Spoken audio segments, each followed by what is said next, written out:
বেহেস্তের কথা উড়ে শতকরা 100 মধ্যে 99 আমলিক বেহেস্তে যাবে হরে তোরা যাবি। আচ্ছা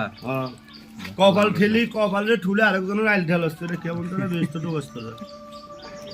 কির বেহেস্ত রে জায়গা জমিন মাফি দাস না ওই আর ক্ষেতের আতাইল যা সিএন দি ঠেলি 2 হাত তুই বেহেস্তের আশা করবি কেমনে? আমলি কালারা খায় না খা এরা তো দুযোগে রে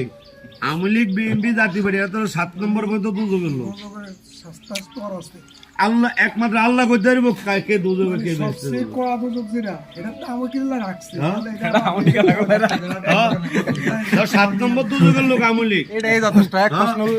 7 নম্বর দুযোগ যেটা 7 নম্বর দুযোগ যেটা এটা আমলিক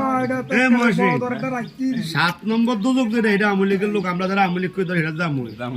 এটা আমরা বর্তমান যুগে যারা হাদিস টাদিস করে এরা কথা হলো যে আমরা 7 নম্বর দুযোগে যাবো আমরা যারা আমলিক করি এরা তো যারা